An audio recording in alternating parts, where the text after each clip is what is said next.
গুৱাহাটীৰ স্পা কাণ্ডৰে জড়িত চক্ৰৰ আন এক কলা অধ্যায় ইতিমধ্যে ফাদিল হৈছে। কিছুদিন পূৰ্বে মদঘৰীয়াৰ এটা গাড়ী ডিলাৰতো দাবী কৰিছিল ধন আৰু ছেকেণ্ড হেণ্ড বাইকৰ ডিলাৰত ধন দাবী কৰিছিল বুলি জানিব পৰা গৈছে। এই চক্ৰটোৱে ফুটপাথৰ বাইক সজাই ৰখাৰ বাবে ডিলাৰটোত সোমাইছিল চক্ৰটো আৰু পৰ্টেলৰ বাতৰি সম্প্ৰচাৰৰ ভয় ভাবুকি দেখুৱাই ধন দাবী কৰিছিল বুলি জানিব পৰা গৈছে। এই চক্ৰটোৱে ধন দাবীৰ দৃশ্য বন্দী হৈছে ইতিমধ্যে গোপন কেমেৰাত। কাৰ্বন গেটৰ সমীপৰ য়াহু মটৰ্ছ নামৰ ডিলাৰটোত সোমাইছিল এই দলটো আৰু এতিয়া দেখিবলৈ পোৱা গৈছে শেহতীয়াকৈ গুৱাহাটী মহানগৰীৰ স্পা এণ্ড পাৰ্লাৰত যি চাঞ্চল্যকৰ ঘটনা সংঘটিত হ'ল, সেই চাঞ্চল্যকৰ ঘটনাটোৰ সৈতে জড়িত 14 অভিযুক্তক এতিয়াও বিচাৰি অভিযান অব্যাহত ৰাখিছে আৰু ইতিমধ্যে এগৰাকী সাংবাদিক আৰক্ষীৰ জালত পৰিছে। ৰুমি নায়ক বোলা সাংবাদিকগৰাকী ইতিমধ্যে পৰ্টেলৰ সাংবাদিক আৰক্ষীৰ জালত পৰিছে, সোধা পোছা অব্যাহত ৰাখিছে আৰু এই চক্ৰটোৰ সৈতে জড়িত যিসমূহ আন সদস্য আছিল সেই সদস্যক বিচাৰি এতিয়াও চান্দমাৰী আৰক্ষীয়ে অভিযান অব্যাহত ৰাখিছে। কিন্তু তাৰে মাজতে এটা কথা উল্লেখ কৰা হৈছিল যে বিভিন্ন স্থানত এনেধৰণৰ কাণ্ড তেওঁলোকে পূৰ্বৰে পৰা সংঘটিত কৰি আহিছে। বহু লোকক ভয় ভাবুকি দেখুৱাই এনেদৰে ব্লেকমেইলিং কৰি ধন দাবী কৰি আহিছিল বুলি জানিব পৰা গৈছিল এই চক্ৰটোৱে। তাৰে মাজতে আন এক অধ্যায় এতিয়া পোহৰলৈ অহা পৰিলক্ষিত হৈছে। গুৱাহাটীৰ এই স্পা কাণ্ডৰ পাছতে পোহৰলৈ আহিছে যে যি চক্ৰটোৱে এই ঘটনা সংঘটিত কৰিছিল সেই চক্ৰটোৱে কিছুদিন পূৰ্বে গুৱাহাটীৰ যি মদঘৰীয়াৰ এটা গাড়ী ডিলাৰ আছে সেই গাড়ী ডিলাৰতো ধন দাবী কৰিছিল। ছেকেণ্ড হেণ্ড বাইকৰ ডিলাৰ আছিল আৰু সেই ডিলাৰত প্ৰৱেশ কৰি ধন দাবী কৰিছিল বুলি জানিব পৰা গৈছে।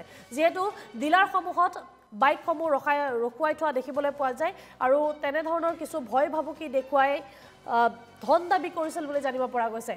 আমি ফোন যোগে সংযোগ স্থাপন কৰিব ওলাইছোঁ। আমাৰ সাংবাদিক আছে ৰবিউল আছে। ৰবিউল, আপোনাৰ পৰা কিছু তথ্য জানিব বিচাৰিম। ইটোৰ পাছত সিটো ঘটনা এতিয়া পোহৰলৈ অহা পৰিলক্ষিত হৈছে। যি গেঙে এই স্পাত এই চাঞ্চল্যকৰ ঘটনাটো সংঘটিত কৰিছিল, আপোনাৰ ওচৰলৈ আহিছোঁ।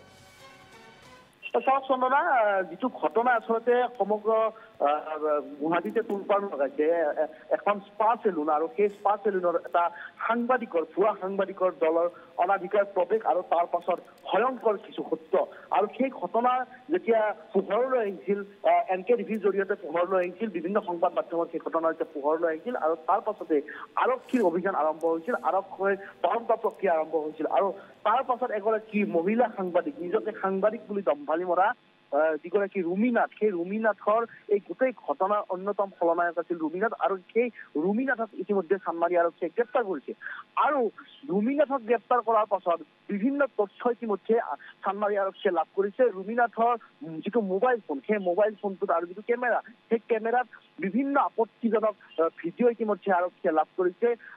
পাৰ্লাৰৰ যি যুৱতী, সেই যুৱতীৰ অশ্লীল ভিডিঅ' আৰক্ষীয়ে লাভ কৰিছে। ইয়াৰ লগতে ৰুমিনাথৰ একাউণ্টতো আৰক্ষীয়ে কেইবা লাখ টকা লাভ কৰিছে। ব্লেকমেইলিঙৰ যোগেৰে এইগৰাকী ৰুমিনাথে বিভিন্ন ধৰণে আচলতে বাতৰি সম্প্ৰচাৰ কৰাৰ নামত বিভিন্নজনক উৎকোচ বিচাৰি আহিছিল, বিভিন্নজনক ধন দাবী কৰি আহিছিল বাতৰি বন্ধ কৰাৰ নামত। ইয়াৰ লগতে আন যিটো এই গোটেই গেংটোত মুঠ 14জনীয়া এটা গেং আছিল, তাৰ এগৰাকী ৰুমিনাথক ইতিমধ্যে গ্ৰেপ্তাৰ কৰিছে। আন 13গৰাকী কিছু এই মুহূৰ্তলৈকে আৰক্ষীয়ে গ্ৰেপ্তাৰ কৰিবলৈ সক্ষম হোৱা নাই। বিভিন্ন স্থানত আৰক্ষীৰ অভিযান চলিছে, বিভিন্ন স্থানত আৰক্ষীয়ে আচলতে অভিযান কৰি এই গোটেই গেংটোৰ লগত জড়িত থকা আন সদস্যসমূহ বিচাৰি চলাত কৰিছে। তাৰ ভিতৰত আমি যদি কওঁ, মুকালমুৱাত আৰক্ষী অভিযান চলাইছে, হাজোত আৰক্ষী অভিযান চলাইছে, নলবাৰীত আৰক্ষী অভিযান চলাইছে, বিভিন্ন স্থানত চান্দমাৰী আৰক্ষীয়ে অভিযান চলাইছে। যিকোনো প্ৰকাৰে এই গেংটোৰ লগত জড়িত আন যিসমূহ এই কাল্পিক, সেই কাল্পিকসকলক গ্ৰেপ্তাৰ কৰাৰ বাবে আৰক্ষীয়ে উঠি পৰি লাগিছে। ইয়াৰ লগতে চন্দনা ক'ব লাগিব যে গুৱাহাটী মহানগৰীত এই গেংটো বিভিন্ন সময়ত সক্ৰিয় হৈ আছিল। ইয়াৰ কিছুদিন পূৰ্বে নুনমাটিত এই ধৰণৰ ঘটনা সংঘটিত কৰিছিল। নাৰেংগীত বিভিন্ন চাহৰ হোটেলত গৈ তেওঁলোকে ধন দাবী কৰিছিল, ফাৰ্মাচীত ধন দাবী কৰিছিল।